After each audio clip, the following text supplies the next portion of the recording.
Did I really break it? Was there no sound there? That was probably me.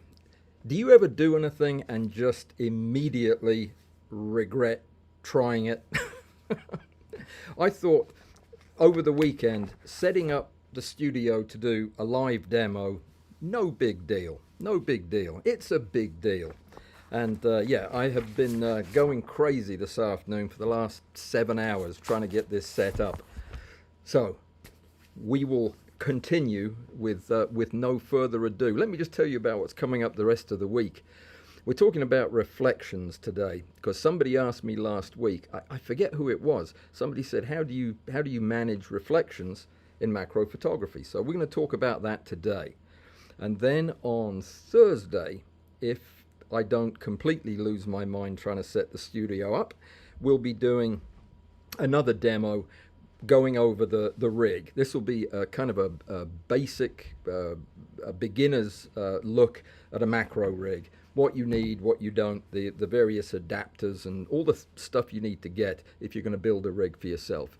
That's on Thursday. There is a Zoom on Saturday. It's going to be a good one. All the usual stuff, plus a couple of extra surprises. And yeah, Tangent after that, 12:30 on Saturday. Larry is hopefully going to be helping me build an enclosure. I have an echo. I can fix that. Maybe I can't fix that. Let me see. I shouldn't have an echo. That is the only microphone that's on. Let me try something. Just chat amongst yourselves. Okay. Hold on. All right. Tell me if this does anything. Is that any better? Never mind. Okay, is that any better? Somebody tell me if that's any better. This thing was set up in such a hurry today. Yeah, but it's important that you hear what I'm saying because there's a lot to cover. We're talking about reflections and how do you manage them? There are a few basic principles, and what we're going to be doing is doing a demo of sorts. Though I wasn't able to swing it to where I could actually take the pictures, but this is what we're going to be doing. We're going to be using this setup. What this is, if I get out of the way, you'll see the rest of it. It is, yeah, it's this table here. We've got a couple of different cameras to show you the different angles. And what we're going to be talking about is how we manage shiny objects, be they beetles or ball bearings or whatever it is we're trying to photograph. Oftentimes it'll be pieces of jewelry, watches, that type of thing. So for each of the actual demos, that's the where we'll be doing them, down there on that table. And hopefully there's not an echo there. Let me see. You know, I can't have the chat up too because I've only got the one computer. So yeah, let me see if I can read. The comments down here, yeah, no, they're all gone. No echo, no echo, no echo. Okay, great. Okay, fantastic. Then echoes are gone, and we're good to go. So we're talking about reflections, and one of the key points that I want you to leave here with tonight is that we don't really get rid of reflections in macro photography. We just manage them. We control them. And that's really the most important thing about this is it's not about getting rid of, we do try to get rid of specular highlights, admittedly, but oftentimes when you're photographing something shiny like the top of my head, you can't get rid of the reflection. You just have to tone it down, make it less obvious, make it not the key feature of the photograph. So everything in macro is kind of shiny. Whether you're doing product photography with watches and pieces of jewelry or precious stones or metals, or in macro, all of our beetles, wings, eyes, all these things are shiny, and this is basic stuff that we all need to know how to do. And there are some common mistakes that we all make, or most of us make. Some of us make more than others. And that's where I really want to talk about. I think the easiest way to get the basics of this is to, first of all, let's look at the very basic things that we need to do, and then I'll look at the mistakes that we make, and that will kind of reinforce what the important things are. So the most important thing is adjusting the position of your lights. And it's amazing how many folks will set up a shot and they'll go to great trouble to get the light the way they want it, and then spend hours diffusing it. But without repositioning the lights, the diffusion doesn't work. The lighting is always going to involve getting the lights in the right place, the right distance, and then adding diffusion and other things as well. And we're going to talk about layering these effects. But the next thing is, other than moving the light source, what you want to do is either use large directionless lights, which is what I would do if I was photographing a tea kettle or a whiskey bottle. What I would want to use is a studio flash with no modifier on it, just a bare flash, and I would put it behind the largest diffuser that I could get. And my largest diffuser is about 4 feet by 6 feet, and I have 2 or 3 of those. And I would put those between the bare bulb of the studio flash and the subject. That's the kind of large diffusion area I'm talking about. The bigger the diffusion area, the softer the light. But remember, the position of the light behind the diffusion is just as important. You'll see a lot of light modifiers that people will put on their studio equipment that basically is just a teeny tiny patch of diffusion material. That just gives you a slightly less obnoxious point light source. What we're looking for is to spread it out. Now, you know that I use these small flashes or I use small continuous lights. You can't make them into big continuous lights because they're small. So what I do is I use lots of them. I spread my light out. I use the lowest power and many lights behind heavy diffusion. And that gives you the kind of control over specular highlights that you're looking for. When that doesn't work, or even if it does work, but you want a more tight control over reflections, you need to think about polarizing the light. Either polarizing the light that's bouncing off the subject and coming into your camera, or polarizing the light source, the flash or the continuous light, and polarizing the light that's coming back into your camera. That's cross polarization, and we'll be talking about that tonight. It's one of the things we're going to do, and I'll explain how that works and why that works in a little bit. Another completely different category of reflection control in macro is to use a diffusion cone. A diffusion cone is a cone of material that light passes through but gets diffused on the way, and it softens the light. But that's absolutely not why we use it. The reason we use a diffusion cone is because it's white material, usually white material, and it's uniform on the inside, the reflections off our subject will just be that cone. The thing is, if everything in your shiny reflective subject has the same reflection, it looks like it has no reflection at all. And that's what we're trying to accomplish. I'm going to show you that and tell you how to make one and what have you in just a minute. And there's a few nifty little pointers if you're going to try to make a diffusion cone yourself.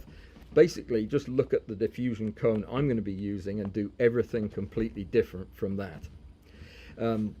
Another thing that we'll use sometimes to get a handle on difficult subjects as far as reflections go is use dark field or light field techniques.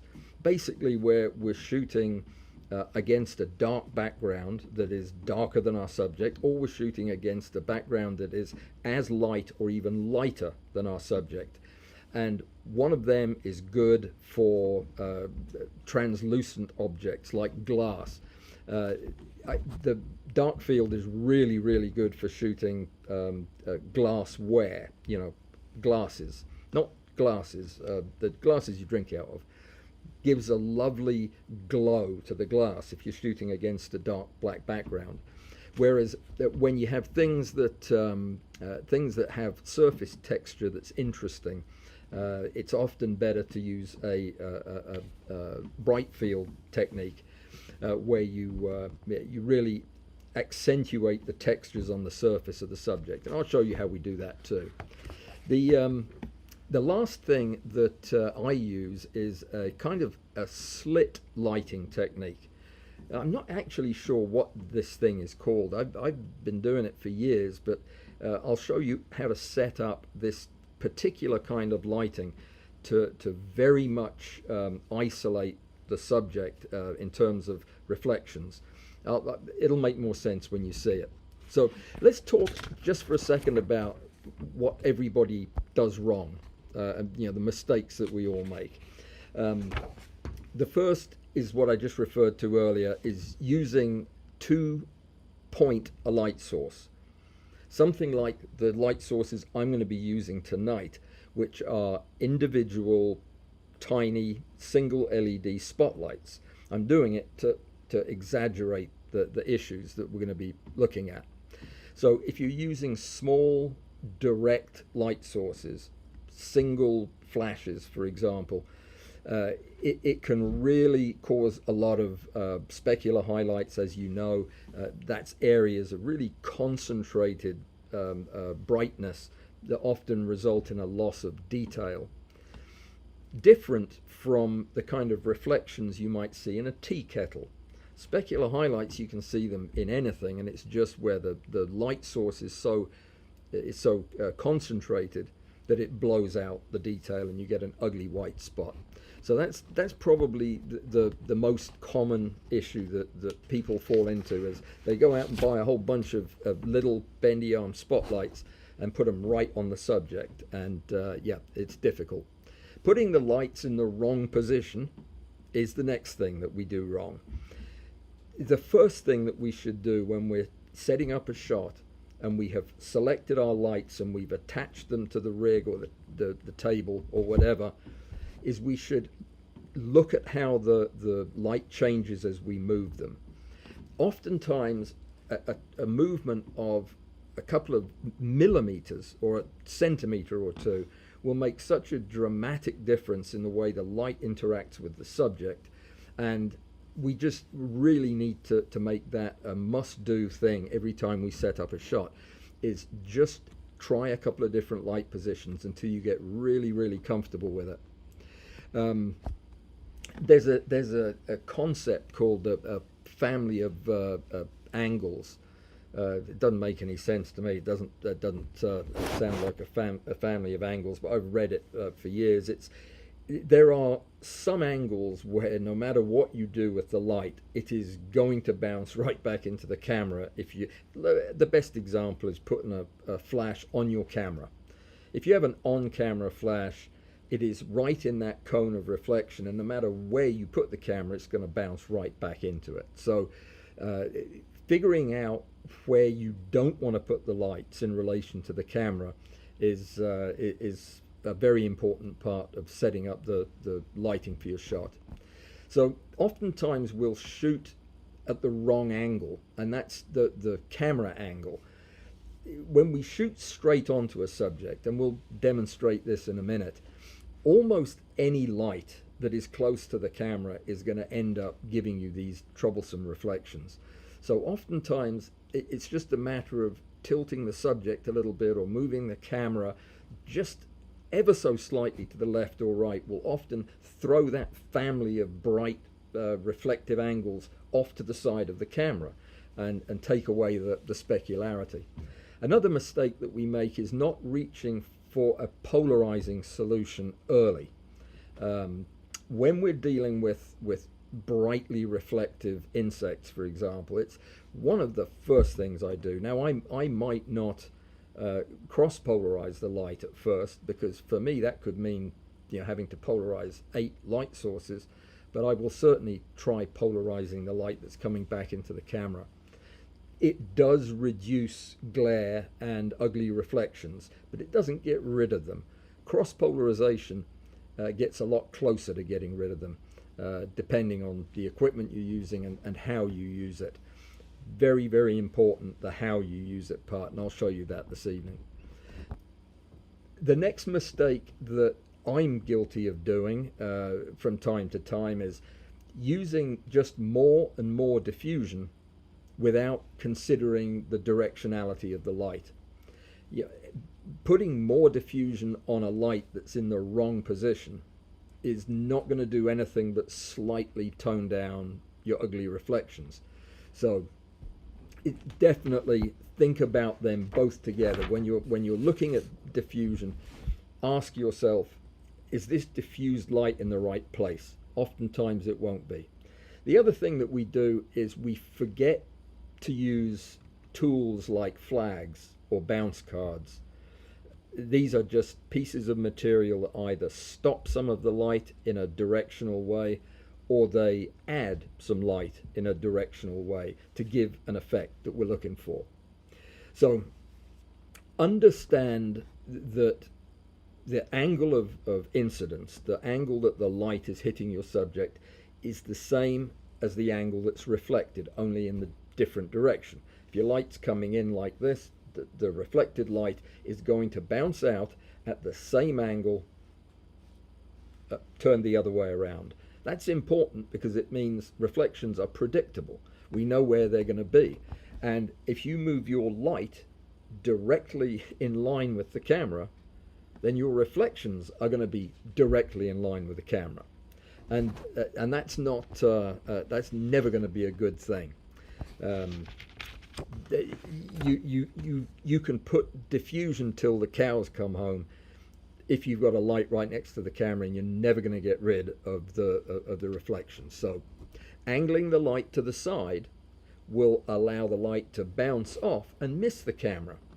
So think about that. All right. So we're going to shoot a sphere today. The thing I chose, I was going to do a lot of different things because there are subtle differences in how you shoot glassware or glassware with liquid in it, a sphere or a shiny piece of jewelry. But I'd be here till Christmas if I tried to do all of the different demos that I thought would be helpful. So we're going to stick with this metal ball, and it will be enough, I think, to kind of give you the idea. Let me show you what the demonstration equipment is made up of. But by the way, guys, I can't see comments today. I'm doing all of this on a small laptop screen, and yeah, I don't have any territory. So this is the demo, and what we have here is in the middle.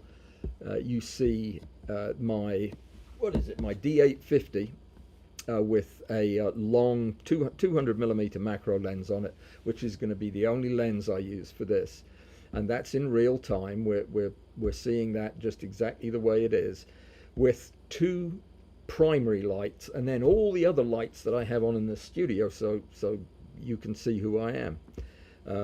This up here is my shoulder, but if I move out of the way, you'll get a long shot of the whole table. And down here on the left-hand side is a shot from slightly behind, so you can see, hopefully, what I do with the individual setups. Now, I am hoping that there's going to be enough pickup from this microphone on my computer that you'll be able to actually hear me. If somebody would leave me a note or wave or something, if you can't, then I'll come up with another idea. But let's take a look then at what we've got right now, and I'm going to move some stuff out of the way. So let me see. Are we seeing what we need to see? I think, yeah, probably we are. Okay, good. So let's start with just looking at what the problem is. The problem here is, oh, I know what I could do. I could turn the microphone sensitivity up. That was a good idea. Hang on. No, it's already all the way up. Okay, I'll just shout. So with the camera set up the way it is now, I have two lights that are absolutely in the family of angles that is going to cause troublesome reflections. You can see that the hugely specular highlight right in the middle of that steel ball is because my camera is in line with those lights, and the lights are just either side of the lens. So obviously this would never do. Now I am not going to show you how to diffuse this light. I will do a tiny little bit of that just to give you an idea. You see, diffusing, I don't know what this is, it's white stuff. It's probably not a good diffuser. Let me grab a piece of tracing paper. So just diffusing light that is coming straight onto a reflective subject doesn't do anything. Let's turn that other light off. So we diffuse it, and there you go. It's still a bright spot. It's a bright spot because the light is in the wrong place. Let's double the diffusion.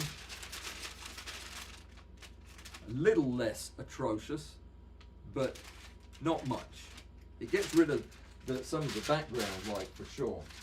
So the problem here is, if we're using these lights diffused or not diffused, they're in the wrong place. What we should probably be trying to do is move them out somewhat to the sides and then add our diffusion. And it's trial and error. Of course, in this case, I've got all these other lights that I have to leave on. Well, maybe I can turn this one off. This is when the whole thing comes crashing down, I'm sure. Hang on. Yeah, that might. Does that help? Yeah, now you can see more the effect of the individual lights. So we're going to leave diffusion where it is. You know how to diffuse the light. Just start to think about where the light is before you diffuse it. And let's talk now about, well, let's do polarizing the light. One of the ways that we can polarize the light is by putting on a circular polarizer. This circular polarizer is filthy, and I don't have anything to clean it on. I grabbed it out of a stack of old ones. So I'm going to put a circular polarizing filter directly onto the lens. It's on there now. So as we turn the filter, we're going to see very little happens. That's because of the intensity of the light and the angle that it's coming in at. I suppose there might be a tiny improvement over it being wide open, but again, it's more on the background light than it is on the stuff on the subject. But what if we were to take polarizers? Now this is very, very important. These are pieces of linear polarizer that I am hopefully showing you in one of these pictures. I can't see whether or not it is showing up. Anyway, these are pieces of linear polarizer, and they are marked, though you won't be able to see this, with a little arrow. Nope, I bet you can't see that either. That little arrow is right there. I put that on there because I'll take my little squares of polarizer, I'll put them in front of the computer screen, and I'll turn them until they erase the light from the LED. As soon as they do that, I know that they're in the same orientation, and I mark up as up. That way, when I put the linear polarizer onto my lights, I can orient both pieces of polarizer so that they are in exactly the same orientation relative to the subject. That's pretty much exactly how I do it. Now, with them on, I can actually I can actually tune them by gently rotating the light to get them closer to the same angle. And then we can see what kind of effect we get from the polarizer now. Well, we can see on the left, see how that light is going out on the left? We can make the one on the right go out too if we realign the filter like that. This light, I'm going to turn that off too. You won't be able to see anything in a minute. Let me see. I got an electric shock from this one earlier. So, now you can see that that is a pretty spectacular difference. So, cross polarization for getting rid of really ugly specular reflections like this is a very effective tool, but you have to get all your polarizers aligned.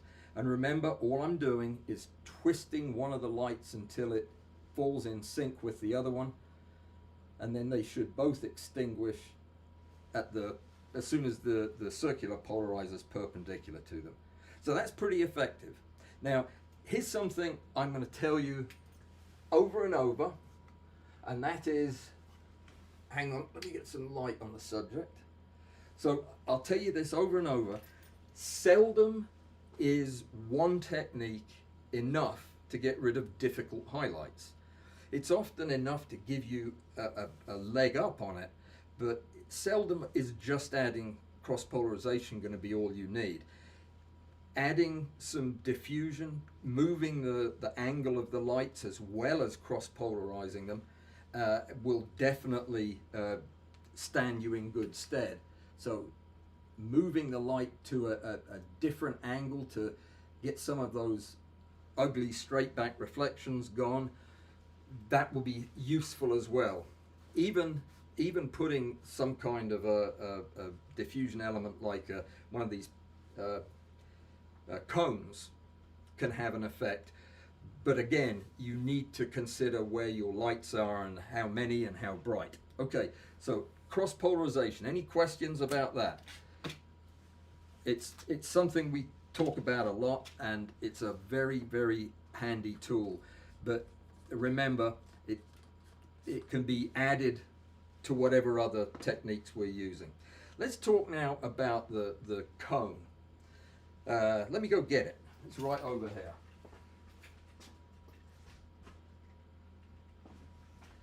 Now this is a demo I wasn't terribly comfortable doing in Alabama, but yeah, it's a bit better up here. This is tracing paper.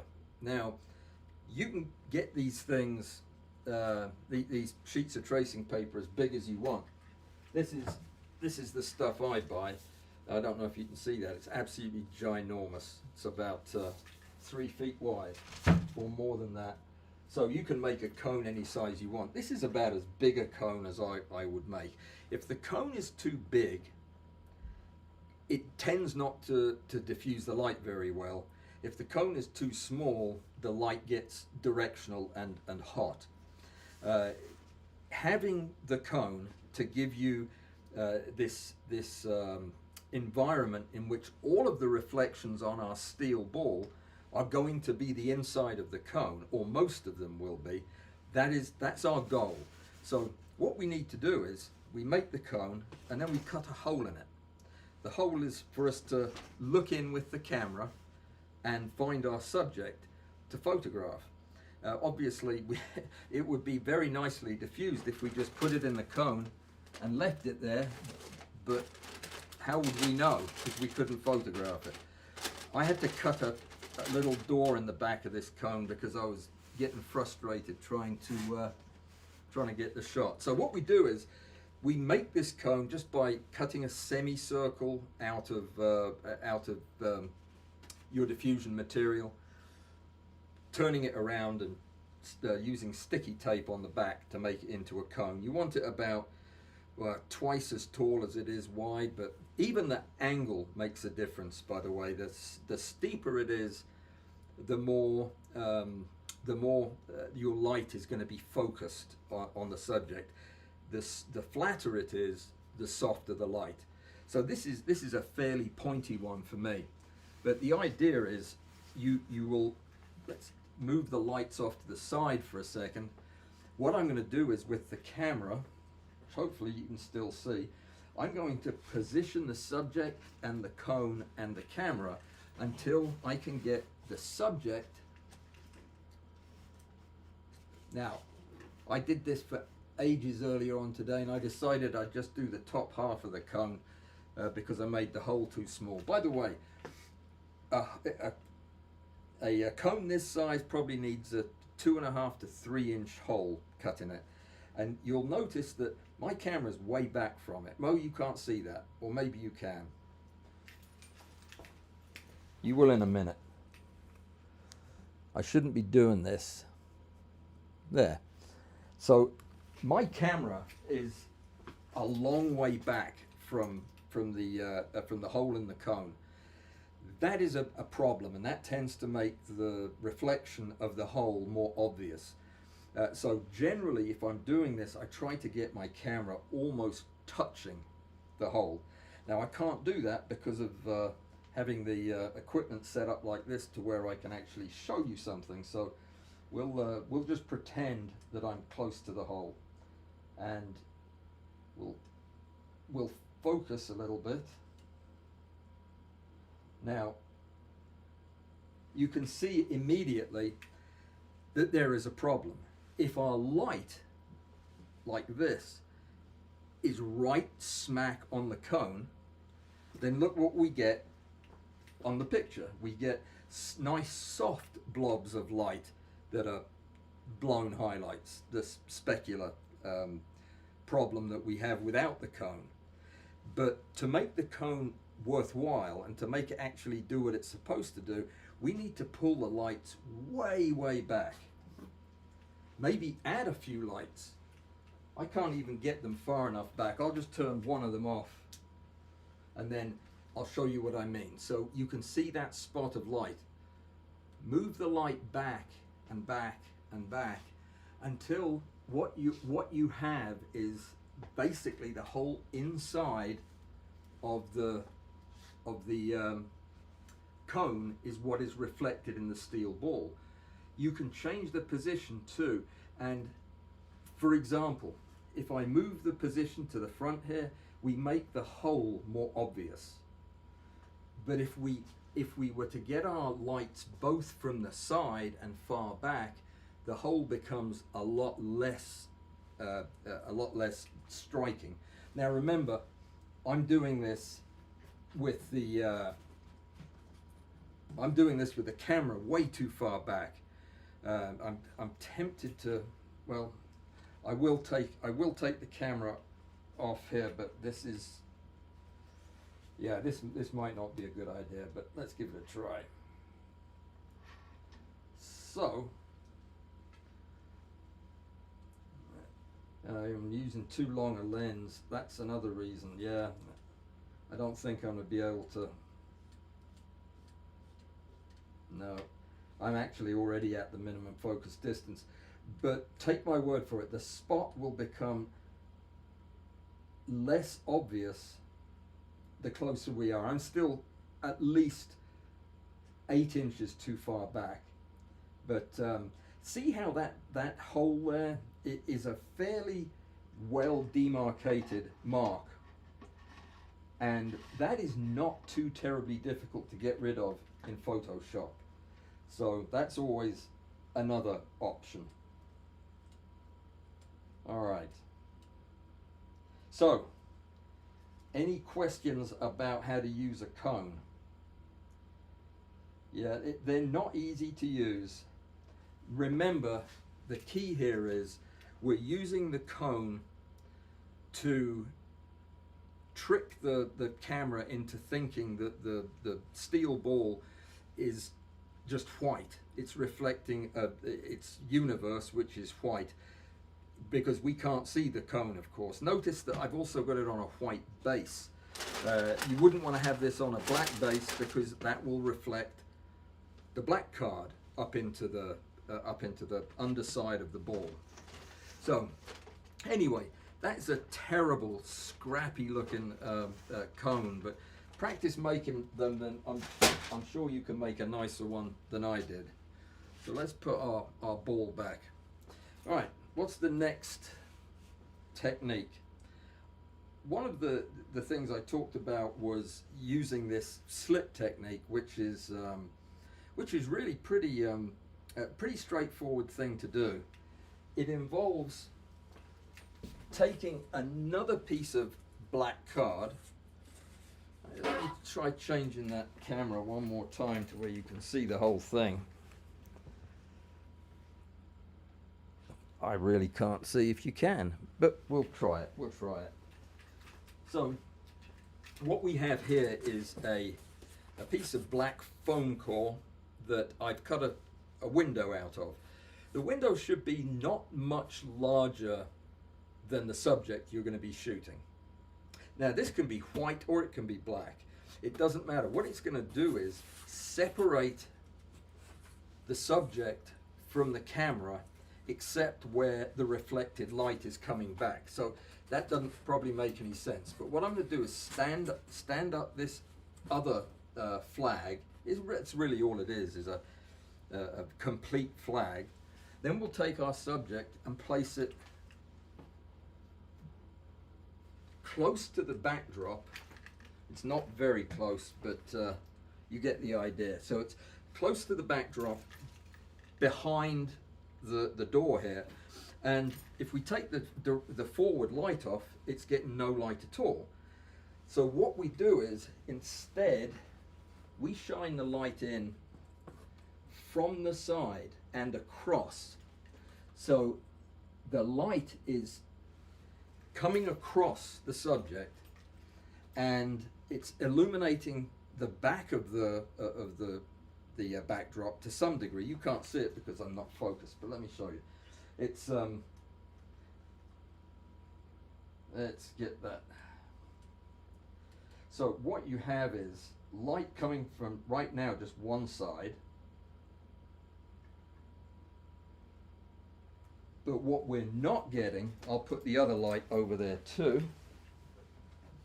from the other side. Now again, I would not use this by itself. I would diffuse this light so that some of that specularity was lost. In fact, a lot of it would be lost. I can't get these really far enough back, but the key here is the light is hitting the sides of the subject and it's causing it to stand out in contrast. I can't move this stand, it's too heavy. But you can see the idea. We're not getting any of this this bright light getting thrown straight forward. We could easily cross-polarize this, polarize the light coming from both sides and the lens to get an even more subtle effect. Sometimes I'll position a lot of the light, oh dear, that's going all over the place, towards the back, towards the background, and may even have a white background in the back there, but the light has to be coming from the sides so that it is not hitting the ball and coming straight back out into the camera. This is great for bigger pieces of jewelry or pieces of shiny pottery and ceramic and things like that. Very effective, and you can control the shininess of the object by moving either the flag forward or backwards, changing the angle, or polarizing or diffusing the light in the back, and then moving the backdrop further back, closer in, changing colors and so on. Sometimes I'll light the backdrop separately. I'll light the subject and then I'll have two more flags in there that keep the subject lighting off the backdrop, and then I'll have a couple of LED panels in there illuminating the backdrop. Use your imagination.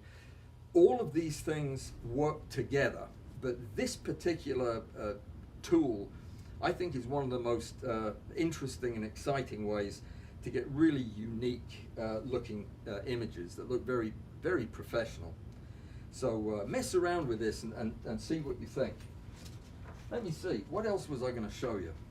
Oh, light field and dark field. Well, you know what that is. You're either shooting against a white background or a black background. I think we covered that in enough detail. Let me get back over here and stop shouting. Let me see if there's any questions. This is a good time for questions. Yeah, we've got a few minutes left. So, was that helpful, or should I have just taken the day and gone and played golf in the snow rather than do all that?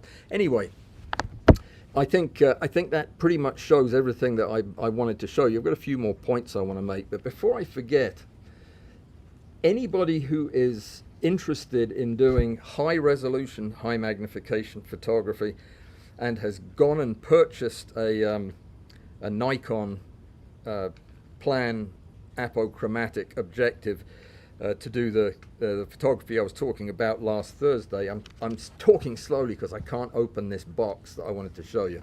I'll just show it to you closed. On Thursday, I will show you how to use these cheap tungsten carbide micro drill bits to cut perfect circles out of cover slips, which you're going to need if you're going to be doing this high resolution photography. Are you intrigued? Let me get it and I'll show it to you.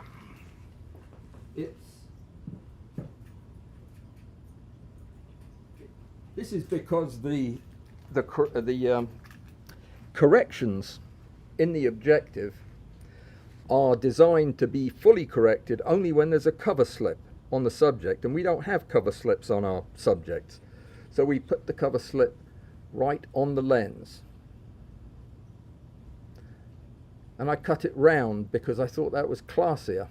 Yeah, so I had to learn how to do it. It's very, very easy. If you're interested, come on Thursday and I'll show you how to cut perfect circles in cover slips with tungsten carbide drill bits. All right, okay.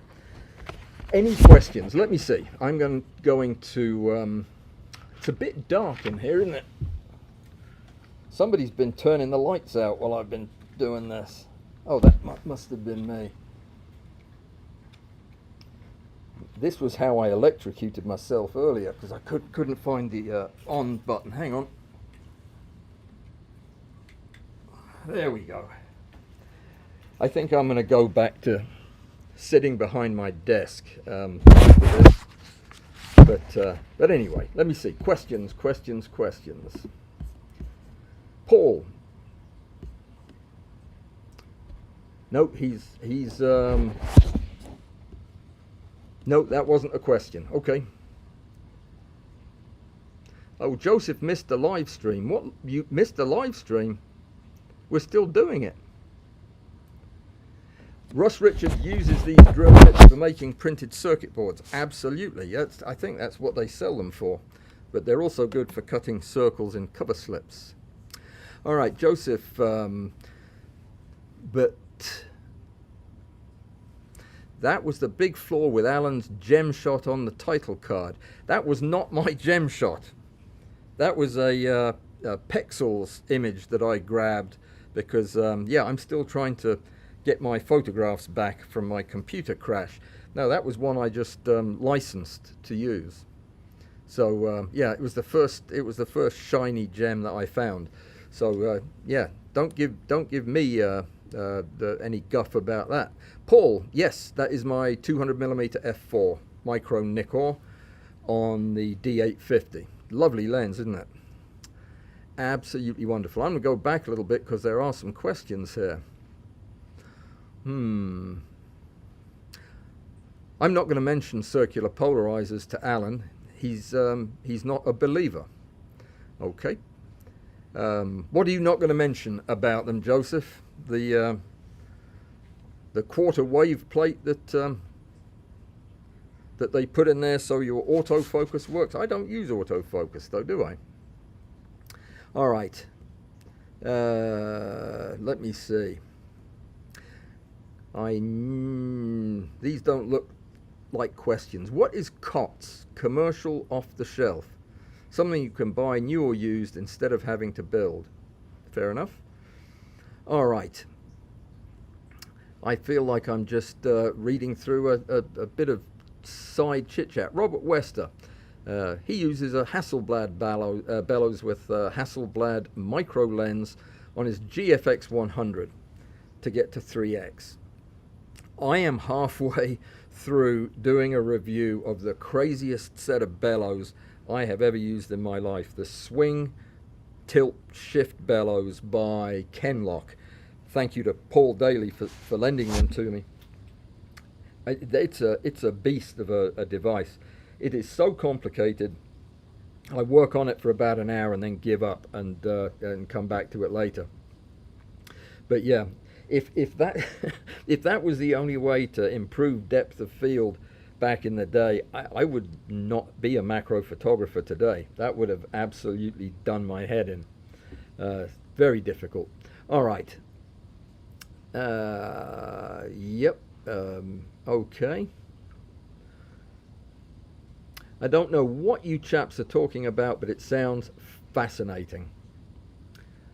All right.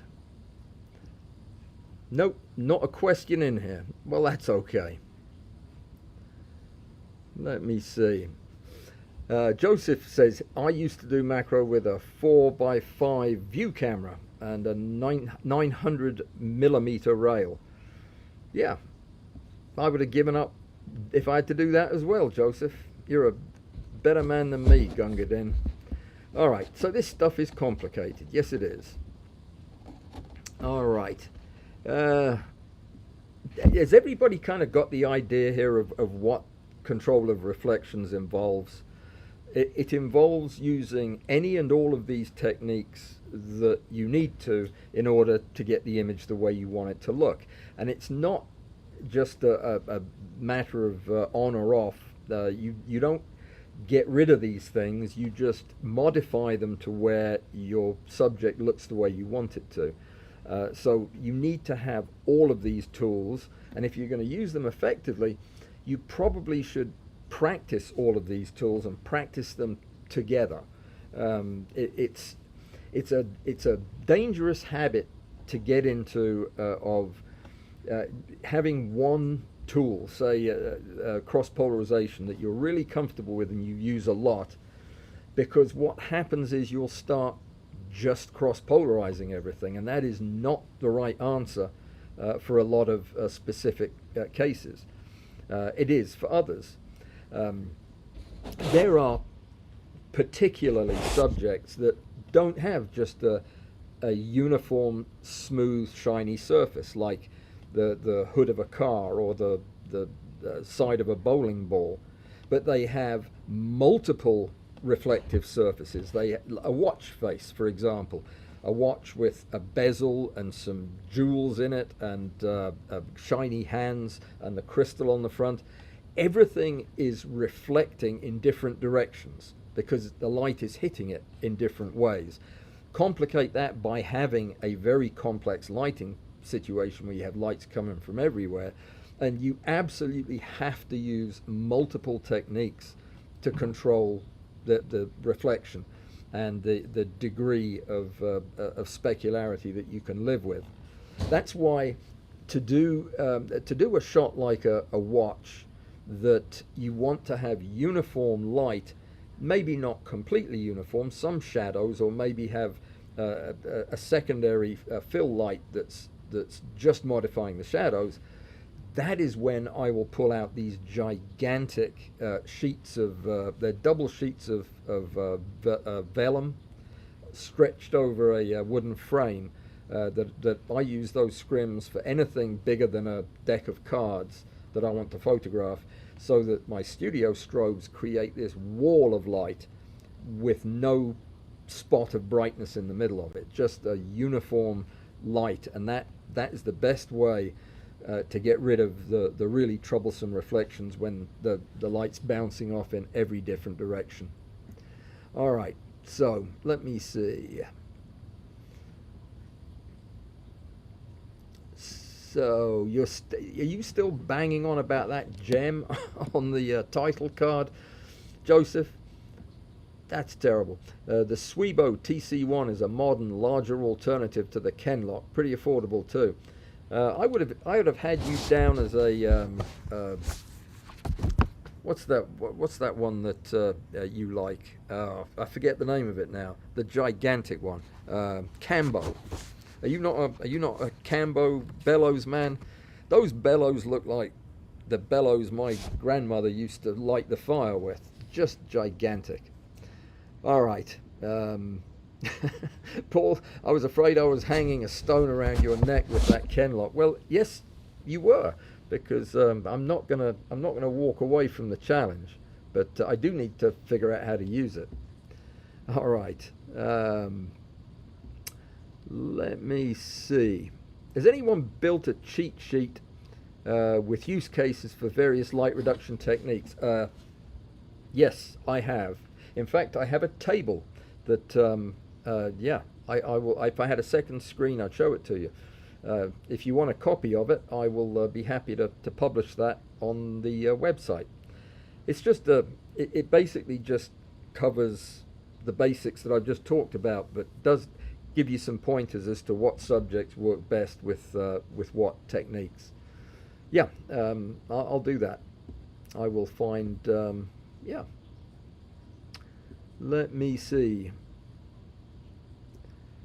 Robert's happy with the way he's doing things. I don't blame him. Robert, your photography is spectacular. Gary, yeah, okay. I'll take that as a compliment. Thank you, Gary. And all right. I'm talking about an 8x10 Cambo. Yes, they make a great series called the Actus for medium format. That's right. I have a friend out in California who has a bunch of that gigantic equipment. Does take nice pictures.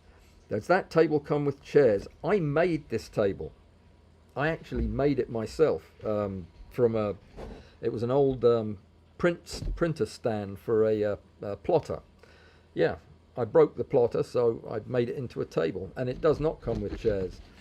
I'm hovering right now. All right, we're close enough to being out of time that I think I can just